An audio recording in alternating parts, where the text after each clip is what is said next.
ಅನನ್ಯ. ನಾನು ನಂಬಿರೋ ಮಲೇಶ್ವರ ಬೆಟ್ಟಕ್ಕೆ ಬಂದು ಈ ಜರ್ನಿನ ಸ್ಟಾರ್ಟ್ ಮಾಡ್ಕೋಬೇಕು ಅಂದ್ಕೊಂಡಿದ್ದೀನಿ. ಪ್ಲೀಸ್ ಎಲ್ಲರೂ ಸಬ್ಸ್ಕ್ರೈಬ್ ಮಾಡಿ ಸಪೋರ್ಟ್ ಮಾಡಿ.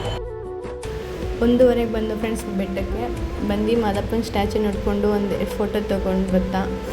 ಆಮೇಲೆ ನನ್ನ ಮಗಳು ಮತ್ತು ನಮ್ಮ ಅಕ್ಕನ ಮಗ ಫುಲ್ಲು ಚಳಿಗೆ ಪ್ಯಾಕಪ್ ಆಗಿದ್ದರು. ಆದರೆ ನನ್ನ ಮಗಳು ಅಂತೂ ಗೊಂಬೆ ಥರನೇ ಕಾಣಿಸ್ತಾಯಿದ್ಲು.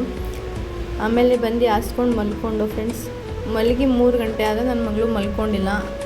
ನನಗೂ ಮಲ್ಗೋಕೆ ಬಿಡ್ತಿಲ್ಲ, ಅವಳು ಮಲ್ಕೋತಿಲ್ಲ. ಅದೇ 4 ಗಂಟೆ ಆಯಿತು, 4:15 ಆಯಿತು, ಮಲ್ಕೊಂಡಿಲ್ಲ. ಇನ್ನೇನು ಮಲ್ಕೊಳ್ಳೋದು ಅಂದ್ಬಿಟ್ಟು ಎಲ್ಲರೂ ನೆಪ್ಪಿಸ್ದೆ ಬನ್ನಿ ಉಳ್ಸೇವೆ ಮಾಡೋಕ್ಕೆ ಅಂತ. ಯಾರೂ ಬರೋಲ್ಲ ಅಂದರು. ಮತ್ತು ಯಾರೂ ಬರೋಲ್ಲ ಅಂದ್ಬಿಟ್ಟು ನಾನೇ ಹೋಗಿ ಉಳ್ಸೇವೆ ಬಂದು ಇವ್ರನ್ನ ಎಬ್ಬಿಸ್ತಾ ಇದ್ದೀನಿ. ಆದರೂ ಎದ್ದೊಳ್ತಿಲ್ಲ ಫ್ರೆಂಡ್ಸ್. ನಾನು ಉಳ್ಸೇವೆ ಮಾಡೋದಕ್ಕೆ ನಂಗೆ ಚಳಿ ಬೇರೆ ಆಗ್ತಿದೆ. ಕರಿತಾ ಇದ್ದೀನಿ ಬೇಗ ಬನ್ನಿ ಅಂತ, ಆದರೂ ಬಂದಿಲ್ಲ. ಆಮೇಲೆ ಬಂದರು. ಆಮೇಲೆ ಸ್ನಾನ ಮಾಡೋಕ್ಕೆ ಹೋಗ್ತಾಯಿದ್ದೀವಿ. ಸ್ನಾನ ನನ್ನ ಮಗಳು ಅವಳೇ ಒಬ್ಬಳೇ ನಡ್ಕೊಂಡು ಆಟಾಡ್ಕೊಂಡು ಹೋಗ್ತಿದ್ಲು ಫ್ರೆಂಡ್ಸ್. ಆಮೇಲೆ ಸ್ನಾನ ಮಾಡಿಕೊಂಡು ಗಂಗೆ ಪೂಜೆ ಮಾಡೋಣ ಅಂತ ಗಂಗೆ ಪೂಜೆ ಮಾಡೋಕ್ಕೆ ಬಂದು ಅಲ್ಲಿ ಕೋತಿ ಬಾಳೆನೆಲ್ಲ ತಿಂತಿತ್ತು. ನಮ್ಮಮ್ಮ ಗಂಗೆ ಪೂಜೆ ಮಾಡೋಕ್ಕೆ ಸ್ಟಾರ್ಟ್ ಮಾಡಿದ್ರು. ಮತ್ತು ಕೋತಿ ಅಲ್ಲಿ ಯಾರೋ ಸ್ನಾನ ಮಾಡೋಕ್ಕೆ ಬಟ್ಟೆ ಇಕ್ಕೆ ಹೋಗಿದ್ರೆ ಪಾಪು ಹಾಲನ್ನೆಲ್ಲ ಚೆಲ್ಲಿ ವೇಸ್ಟ್ ಮಾಡ್ತಿತ್ತು ಫ್ರೆಂಡ್ಸ್. ಈ ಕೋತಿ ಪಾಪುಗೂ ಹಾಲು ಇಕ್ತಿಲ್ಲ, ಅದು ಕುಡಿತಿಲ್ಲ, ಸುಮ್ಮನೆ ನೆಲ್ಲಿ ಕುಯ್ದು ಎಲ್ಲ ವೇಸ್ಟ್ ಮಾಡ್ತಿದ್ದೆ. ನಮ್ಮ ಅಕ್ಕನ ಮಗ ಮತ್ತು ನನ್ನ ಮಗಳು ಕೋತಿ ನೋಡಿ ಅಲ್ಲೇ 2 ತಿಂಗಳಾಗಿತ್ತು. ಹೊಸಲಿ ಬೆಟ್ಟಕ್ಕೆ ಬಂದಾಗಲೇ ಅವ್ರು ಕೋತಿ ನೋಡಿದ್ದು ಮತ್ತು ಖುಷಿ ಪಡ್ತಾಯಿದ್ರು ನೋಡಿ. ಇವಾಗ ಹಂಗೆ ಗಂಗೆ ಪೂಜೆ ಮಾಡ್ತಾಯಿದ್ದೋ ನಾವು.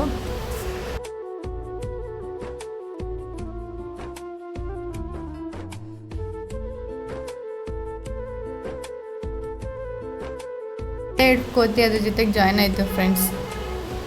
ಮತ್ತೆ 2 ಕೋತಿ ಬಂದು ಮತ್ತು ನೀರು ಜಾಸ್ತಿ ಬರೋಕ್ಕೆ ಸ್ಟಾರ್ಟ್ ಆಯಿತು. ಸ್ವಲ್ಪ ಬರ್ತಿತ್ತು ಮತ್ತು ಜೋರಾಗಿ ಬರ್ತಿತ್ತು ಫ್ರೆಂಡ್ಸ್.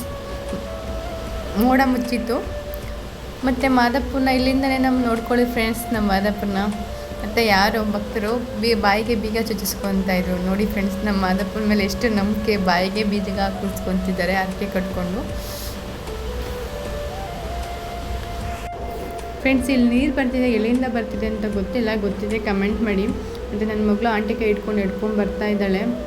ಮತ್ತು ಅವಳೇ ಹೇಳಲ್ಲಮ್ಮ ಫೋಟೋ ತೆಗಿ ಅಂತ. ಫೋಟೋ ತೆಗೆದೆ 1-2. ಮತ್ತು ಅವಳೇ ಫೋಸ್ ಕೊಡ್ತಿದ್ದಾಳೆ. ನಾನೇನು ಹೇಳ್ಕೊಂಡು ಕೊಟ್ಟಿಲ್ಲ. ಮತ್ತು ಅವಳೇ ಓಡಿ ಫ್ರೆಶ್ ಹೋಗ್ತಿದ್ದಾಳೆ. ಮತ್ತು 3 ದಿನದಿಂದ ಅವಳಿಗೆ ಜ್ವರ ಇತ್ತು. ಬೆಟ್ಟಕ್ಕೆ ಬಂದಮೇಲೆ ಜ್ವರನೇ ಏನೂ ಇಲ್ಲ. ಮತ್ತು ಊಟನೂ ಮಾಡಿಲ್ಲ, ನಿದ್ದೆನೂ ಮಾಡಿಲ್ಲ ಅವಳು. ಆದರೂ ಫುಲ್ ಎನರ್ಜಿಯಿಂದ ಆಟ ಆಡ್ತಿದ್ದಾಳೆ.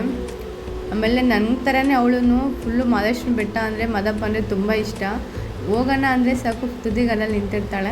ಮತ್ತು ಫ್ರೀ ಇತ್ತು, ಅದಕ್ಕೆ ಬೇಗ ದರ್ಶನ ಮಾಡೋಣ ಅಂತ ದರ್ಶನಕ್ಕೆ ಹೋದೋ. ಆಮೇಲೆ ಅಲ್ಲೂ ನಮ್ಮಮ್ಮ ಜೊತೆ ಏನೇನೋ ಹೇಳ್ಕೊಂಡು ಕ್ಯೂಟಾಗಿ ಹೋಗ್ತಿದ್ದಾಳೆ. ಆಮೇಲೆ ದರ್ಶನ ಮುಗಿಸ್ಕೊಂಡು ಈಚೆ ಬಂದು ಆನೆ ಇತ್ತು, ಆನೆ ನೋಡ್ಕೊಂಡು ನಿಂತಿದ್ದು. ಮತ್ತು ಪಾಪಾಗೆ ಹೇಳಿದೆ ನಿಮ್ಗೆ ಓಡಿಸ್ತೀನಿ ಬಾ ಅಂತ. ಬೇಡಮ್ಮ ಭಯ ಆಗುತ್ತೆ